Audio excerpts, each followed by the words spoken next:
Hello दोस्तों, स्वागत है आपका हमारे YouTube channel NK world update में। दोस्तों, आज हम बात करेंगे सावित्रीबाई फुले के बारे में और इनके बारे में जानेंगे कि ये कौन थी और क्या इनका इतिहास था।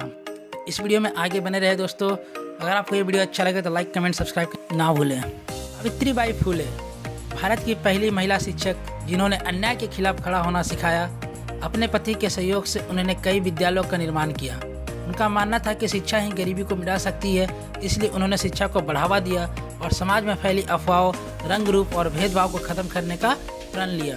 तो दोस्तों, आइए जानते हैं एक समाज सेवी सावित्रीबाई फुले के जीवन के बारे में, क्या इनका इतिहास रहा और इन्होंने क्या क्या कदम उठाए।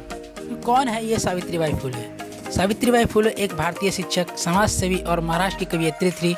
इनका जन्म 3 फरवरी 1831 को महाराष्ट्र में हुआ था।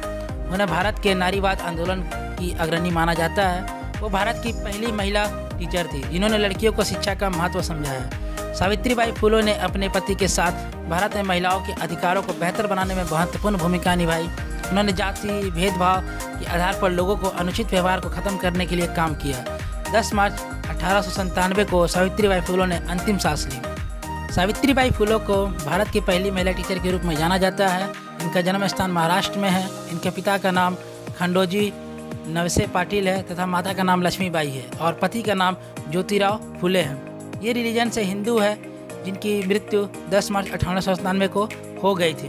अब एक नज़र डालते हैं सावित्रीबाई फुले के इतिहास के बारे में। तो दोस्तों, आज़ादी से पहले जब देश में समाज के अंदर जाति भेदभाव, छुआछूत, बाल विवाह, सती प्रथा और विधवा विवाह का चलन था, तो सावित्रीबाई फुले इन सब से काफ़ी परेशान थी। साथ ही उनका जीवन बेहद ही मुश्किलों से भरा था। दलित महिलाओं, छुआछूत तथा अन्य कामों पर रोक के खिलाफ सावित्रीबाई फुले ने आवाज़ उठाई, लेकिन इसके बदले उन्हें पत्थर की चोट झेलनी पड़ी और तरह तरह के लोगों से ताने सुनने पड़े। लोगों ने उनका विरोध स्कूल जाते समय भी किया था। उनके विरोधी उन्हें पत्थर मारते थे, उन पर गंदगी फेंकते थे। सावित्रीबाई एक साड़ी अपने थैले में लेकर चलती थी और स्कूल पहुंचकर गंदी हुई साड़ी बदल लेती थी। महाराष्ट्र की सांस्कृतिक राजधानी पुणे में पहला बालिका विद्यालय खोल पूरे देश में शिक्षा की नई शुरुआत की। यहाँ से सावित्रीबाई ने महिलाओं को शिक्षा पर उनका हक दिलाने के लिए देश में विधवाओं की दुर्दशा की एक बड़ी परेशानी थी।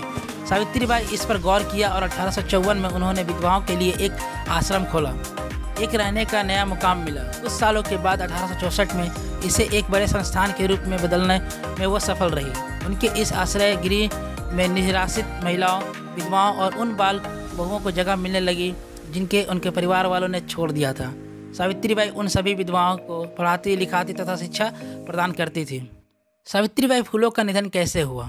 सावित्रीबाई फुले के पति ज्योतिराव का जब निधन हुआ था तो उस समय उन पर मानव दुखों का पहाड़ टूट पड़ा। पति की मृत्यु के बाद उन्होंने अपने पति का अंतिम संस्कार किया।